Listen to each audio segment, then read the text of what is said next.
This is Motorsport Radio. Hello and welcome to Motorsport Radio. I'm Lester, and right now we're about to chat to, on his big comeback, it's British Formula 3 driver Callan O'Keeffe. Hello, Callan. Hi, Lester. How are you? Thank you very much for having me on. No, thank you for coming on, really. And I said it's your big comeback, really. You've had success in the past. You've raced in Formula Renault 2-litre and various other things, including Formula BMW, if you remember that. Wow, that was a few years ago. You were previously a Lotus junior driver and also a Red Bull junior driver as well. And you spent most of the last kind of year or so, year and a half, kind of struggling to find a permanent race seat, but now you have, and you're doing a full season in British Formula 3. Congratulations. Yeah, thank you. I'm obviously ecstatic to be back. It's been a very difficult year the last year. Anyone who's been kind of following me on the social media stuff will have seen it. It's been a difficult one, but there's been a lot of hard work behind the scenes to try to get myself back into it. And as you said, I'm back in British Formula 3 this year with Douglas Motorsport, so I'm absolutely ecstatic and really looking forward to getting another full race and a year of racing under my belt.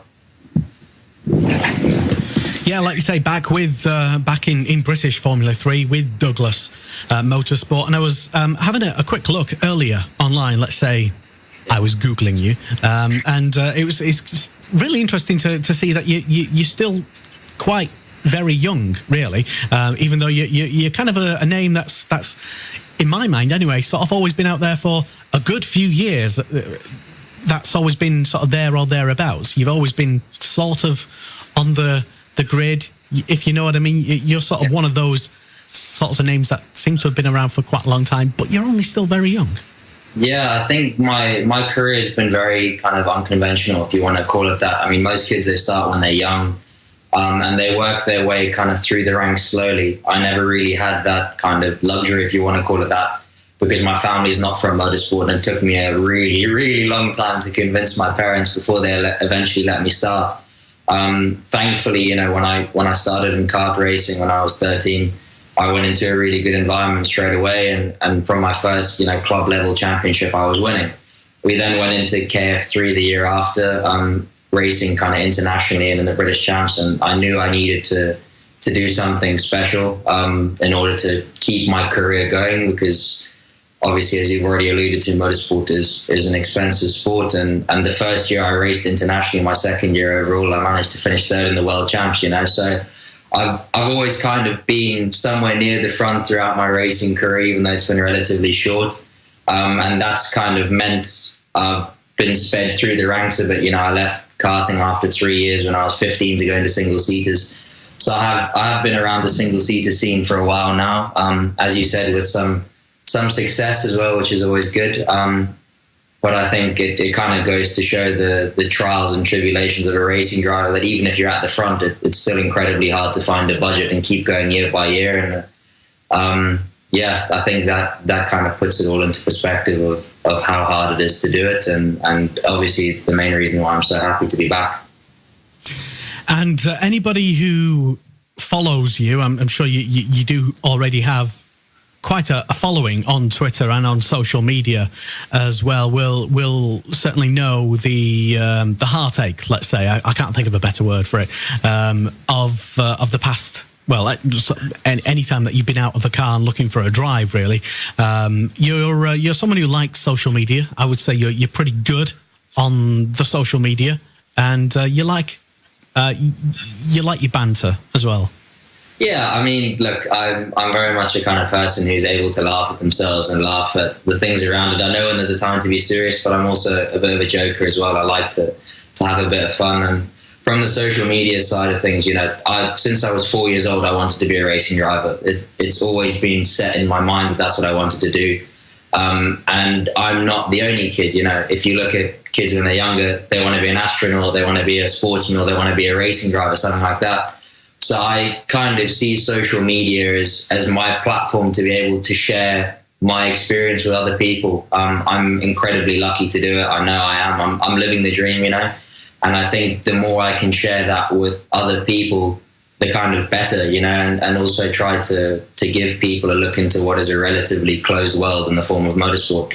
So I try my very best to do that.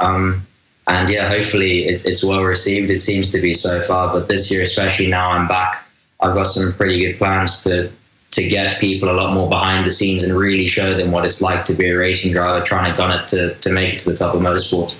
It does seem like perhaps you, if anybody, can connect more. Perhaps it's the type of personality that you have, Callan. It does seem like you can perhaps reach across and break through that corporate motorsport PR guff that we all seem to tend to get bombarded with especially, I know it gets drilled into young drivers, especially from an early age, and I would assume it would have done with you, especially having been let's say dragged through the Red Bull Junior program and the Lotus program as well, and it's understandable that young drivers should want to come across as corporate and very professional and very careful about what they say, because there's a lot of money involved. But there's a lot to be said for having a personality as well. Yeah, I think there's that thing, you know, the racing driver's always got a helmet on. We're always hiding our deepest emotions, if you want to call it that, because it's definitely an emotional experience when you're in the car, you know, whether it's winning or losing or whatever it is. And I think outside the car, as you already alluded to, it is a very corporate world. And I think you do have to be professional. You do have to do your job. You have to say the right things at the right time. But there's also no reason why you can't take the experience you have and really show it with other people and share it with other people. I mean, that's, you know, social media can be a good thing or it can be a bad thing. And I think if you view it as a tool to be able to not help other people, but allow other people to experience something that they wouldn't be able to experience, it's a great tool to use. And if it means that I can help share my journey, my joys, the highs, the lows, all that stuff with other people, then it's a great platform to use it. But I do think motorsport, or sport in general, there is a tendency to be a bit too corporate, and that's kind of the barrier I'm trying to break at the moment, and just try to show people the real me, because at the end of the day, that's who I am, and that's how I want to be represented myself. Well, I'd say certainly keep up the good work, but there again, I don't have many hundreds of thousands to invest in a young driver. So from my point of view, I'd say keep on doing what you're doing on social media, but there you go. In terms of deciding a future, now presumably you had a long enough time to think about what you wanted to do next, and I'm presuming, like a lot of people who had options, let's say, a lot of young drivers who have that single-seater experience tend to get sucked into GT or sports car programs. Douglas Motorsport has a sports car program as well. That's noted. Was it a decision for you to choose between the two? Did you have an option of doing a bit of GT sports car stuff? I think, when you take a year out, it's not a normal thing for a racing driver to take a year out and come back, especially at my age, if you want to say that. I fought really hard to get myself back into this year. I've not got a manager. I've not got any of those people around me. So it was all my work, and then help from individuals who came on board along the way. Have done an amazing job, I have to say. But for me, the kind of continuous decision is, as I sit now, my dream since I was 4 years old is to be a Formula One world champion. It's every kid's dream. The way that motorsport, and especially Formula One, is shaped at the moment, it's a difficult dream to achieve because of some outside factors, obviously money being one of them, stuff like that. But as you said, I had a lot of time to think about it, and I thought, what is the best possible chance for me to come back in, having taken a year out, not barely driven anything last year? Where's the best platform for me to come in and relaunch my career? Because I think that's the most important thing at the end of the day. I want to be a Formula One world champion, but whether I'm a world champion in sports cars or GTs or whatever it is, I just want to be a world champion in something. That's the goal. I want to be the best in the world at what I do. And British F3 for me was the obvious choice, having had quite a depth of single-seater experience. I obviously did the Autumn Trophy at the end of last year with Fortec, and we managed to finish third overall, and that with no running at all. So it was a very logical choice. And from that performance, there was a lot of interest from teams, a lot of help with budget. And so that's kind of where the decision came about. And I think this year really now for me is just about focusing on trying to be champion. I would be lying if I said I don't want to be, and that's the goal. And then really we'll evaluate it kind of year by year. And I think that's the best way of doing it, is just to try and focus on winning what you're in at the moment. And then at the end of the year, you see what kind of opportunities present themselves, because as with any sport, the better you do, the more opportunities come kind of knocking at the door for you. Exactly. I'm sure you will certainly give it your all this season. You're up against what I've called in the past, recently anyway, quite an iconic up-and-coming Formula 3 season in British F3. It seems to be going through what will probably end up being, I hope, anyway, from my point of view as a fan, quite a golden era of racing. You're up alongside the likes of James Paul, Jamie Chadwick, who's making away British GT champion, of course. There's your teammate Petru Florescu, Ben Hingley, Chase Owen, Jordan Kane, who's racing in America, plus other big names as well, probably yet to be announced as well. It's like I say, it's going to be a classic season, and it's kind of good that you're part of it, because like I said earlier, you're one of those big names that I consider a big name anyway, to be racing in the championship, and that makes the championship even better. Yeah, I was really pleasantly surprised by the car and the package that BRDC British F3 have put together. Obviously taking the year out, it's kind of led me to explore a lot of different routes, and when you're not racing every weekend, you try to look for as much racing as you possibly can. So you start to open your eyes to categories that you potentially wouldn't have before.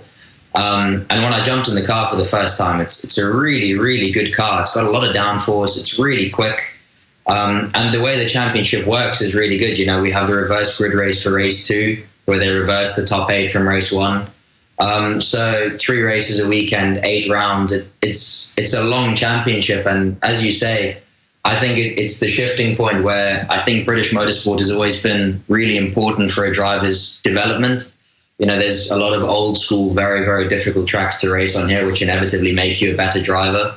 But the last few years has kind of died away a bit, and I'm hoping that this will be the resurgence of it. And all the signs seem to point towards the fact that it is.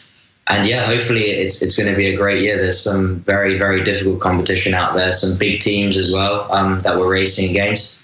But I think the team and myself are pretty clear that we're going to focus on doing the best job we can, doing every little bit we know we need to do right. And then hopefully at the end of the year, it's enough to have more points on the board than anyone else. But I think we're definitely in for a year of exciting racing. You past few years of when you were racing regularly of Renault 2-litre championships, do you honestly think being in those Renault 2-litre championships helped your career? I think it's a difficult one. The whole, if you want to call it, drive development situation with F1 teams is a bit complicated.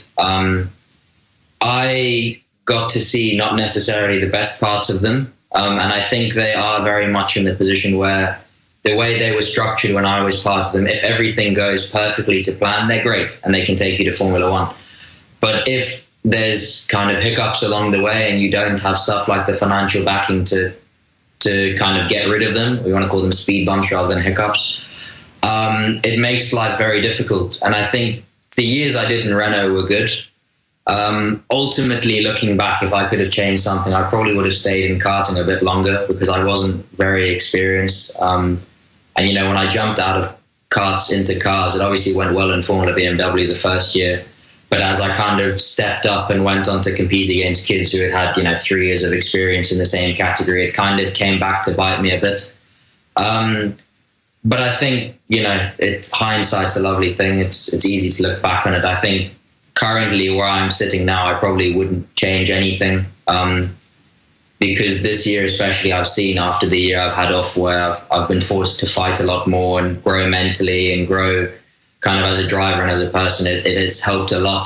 So if I could go back and change things, I would, with hindsight, but also I wouldn't, because then I wouldn't be currently where I am today. And I think where I am now is a really good platform, a good stage, if you want to call it that, to showcase my true potential, and hopefully relaunch my career in motorsport.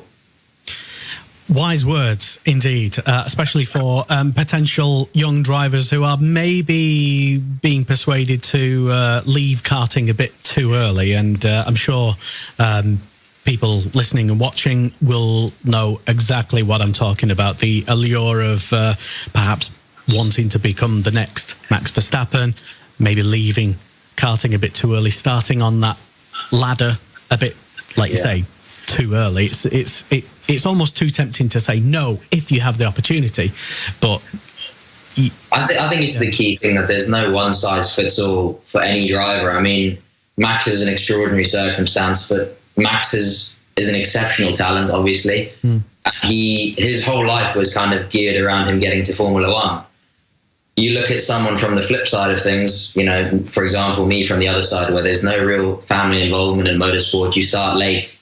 Another few years in karting would have been more beneficial. So I think the key piece of advice, you go back to what you said before, the key piece of advice I can give to someone looking back is to kind of really assess yourself and assess the situation you're in before you start to compare to other people and make the jump. As easy as it is to do and as difficult as it is to sit there and take the time and reflect, it's definitely worth it, and will definitely end up kind of impacting your career more for the positive than for the negative. Could you perhaps have had a flourishing career as a footballer, Callan?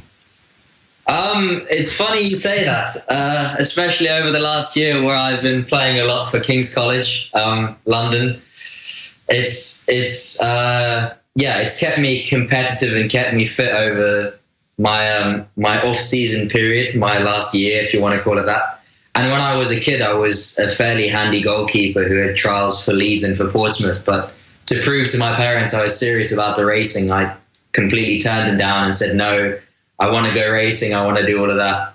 So in hindsight, maybe, but it's not probably a career path I would have wanted to follow down. I've always wanted to be a racing driver. But if anyone out there is looking for a fairly average centre midfielder to play on weekends when I'm not racing, I'm available. And I notice that you've even made a Spotify playlist as well to perhaps raise some funds for your football team. Yeah, the club, they put themselves forward for a competition where the team that gets the most followers on a Spotify playlist will receive a fairly hefty chunk of money from them. And obviously, you know, with quite a big social media following and me playing for the team, it gives them an excuse to, well, hopefully gives them an excuse to keep me in the team, despite my lack of talent. So if anyone wants to help out, they're a really good group of guys. If you go to one of my social media pages on Instagram, Twitter, Facebook, and the link's there, if you could just go follow it, it'll take two minutes to do. And on top of that, I'm offering a pair of signed race-winning gloves for everyone that enters and follows the playlist. So hopefully, you know, you never know, you might find some new music and win a pair of signed race-winning gloves. So 2 minutes of your life, you could get something back. I might even do that myself, Callan. But yeah, no, that's just an interesting thing that I thought I'd bring up because you seem to be talented in many things as well. I wouldn't say football is a great talent of mine. I think. Well, you're still on the team at least, so. My motorsport fitness is the thing that helps me out the most. And I think it's the fact that I can run solidly for 90 minutes, box to box, that kind of saves me, where my lack of talent would normally hinder me. That's actually, it brings up another sort of good question, really. Something that I obviously never consider is fitness. When you've been out of motorsport for, sorry to keep bringing that up, but when you've been out for, you know, out of the car for so long, is there, I mean, if let's say you didn't have the football side of things to keep you fit, would you have perhaps or is there a tendency with maybe some drivers to let themselves go a bit? It is the kind way of putting it. I think for me, that's never really been a problem for me. I got quite an early wake-up call to the fitness side of things when I first signed with Red Bull. When I was in karting, I was inexperienced, so I didn't really know a lot about the fitness side. And the Red Bull shootout to get into the junior team, they take you to a racing track and stick you in a Formula Renault. And I was 15 at the time, just turned 15, and I'd never driven a single-seater before. I'd only driven junior-level karting stuff. And I did a bit of training, but completely underestimated how much fitness was required. And I got in the car and I lasted about 15 laps before my neck went. And it was a very painful day, which was, a big wake-up call for me. So fitness was never really an issue from that point on. And even last year, the first half of the year was especially difficult for motivation. Obviously, watching everyone else race and me not being there was tough. But it's never stopped me from training every day. I go to gym for 3-4 hours a day. I always make sure that I'm fit enough that, I also flipped it around and said, if an opportunity comes where there's a World Series seat or a GP2 seat and someone, we can put the drive in place, I've got to be ready for that. So I use it kind of as a motivating factor. But I think the football for me was more to fill my competitive streak. I mean, when you're racing every weekend and you're competing at a high level, when someone takes that away from you, you kind of get a bit lost because you're used to spending your weekends competing and looking, trying to be the best at something and win effectively. And it led to me trying to race my 9-year-old brother up the stairs and, using dirty tactics to beat him. And I worked out this isn't really healthy. I've got to go find something else to do, which will satisfy it. So that's where the football side came in. But I think it is easy to fall into a trap to not do the fitness stuff. But for me personally, it's never been a problem. I've always been motivated because I know it's necessary if I want to win races and championships. Because I suppose, again, I can't really put myself in that frame of mind that you said. It's hard to keep motivated to do exercise because I don't at all. But I mean, what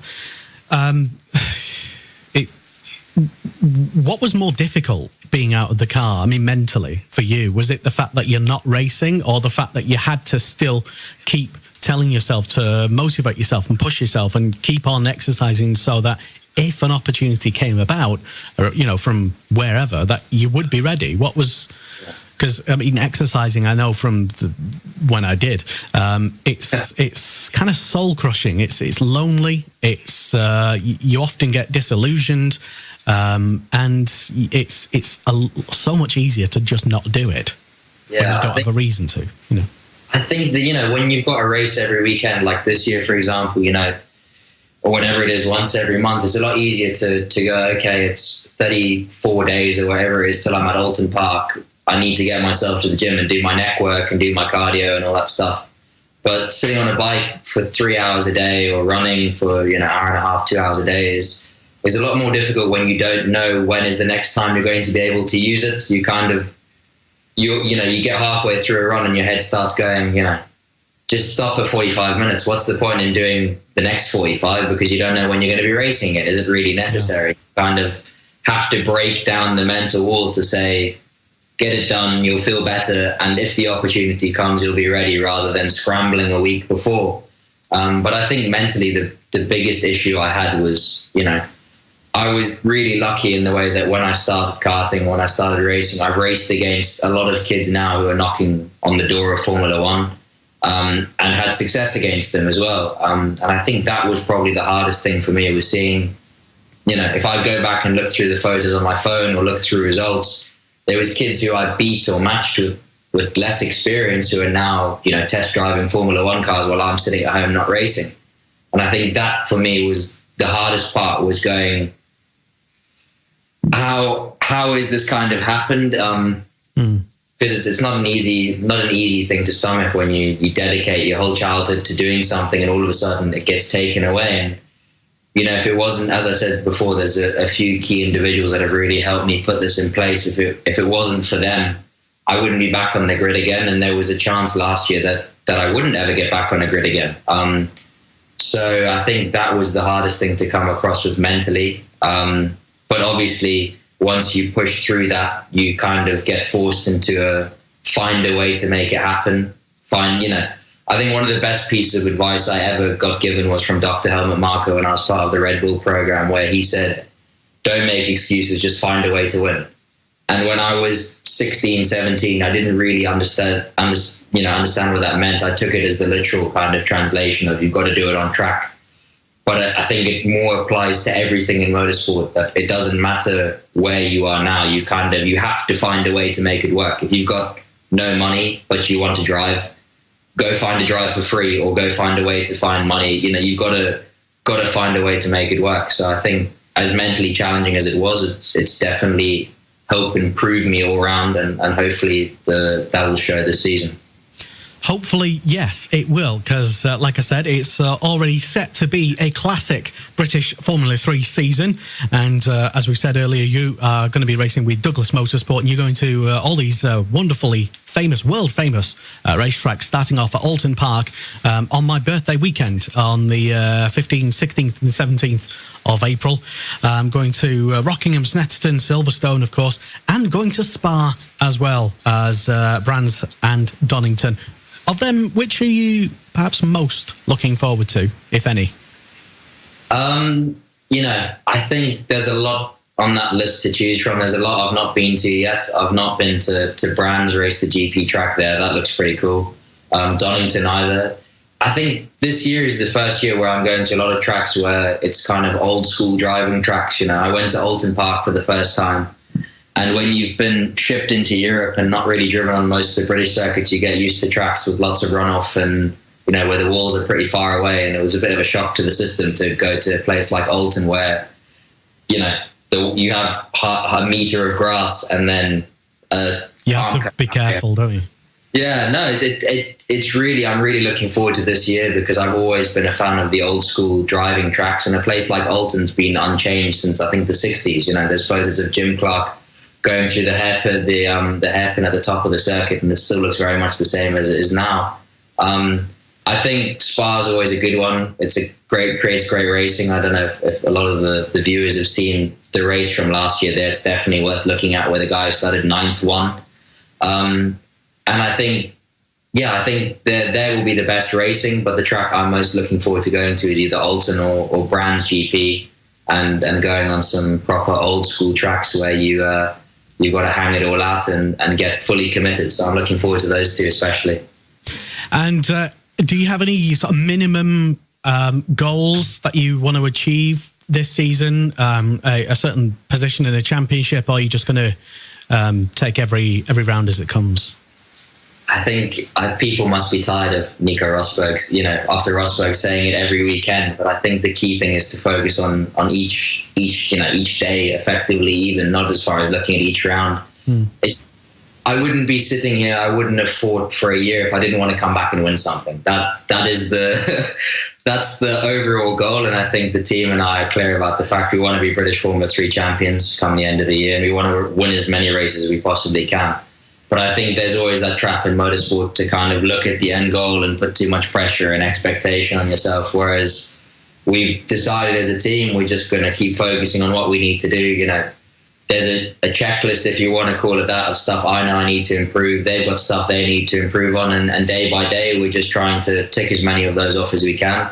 And we know that will give us the best chance of doing it. So, yeah, the goal is clear, but it's not the focus. The focus is on doing everything we can to give us the best chance of achieving it. So hopefully it will be good enough at the end of the year, but I'll only be able to tell you that around about October time. Well, whatever ends up happening throughout the season, it will be a pleasure to keep up to date and have regular talks, let's say, from your exploits and adventures in British Formula 3, and maybe if your alternative career as a footballer/goalkeeper takes off, we can talk about that as well, perhaps. Callan, thank you very much for joining us today on Motorsport Radio. Yeah, thank you very, very much for having me, and I'll try to sort you out a win as a birthday present at the first round of the year. Oh, thank you. This is Motorsport Radio.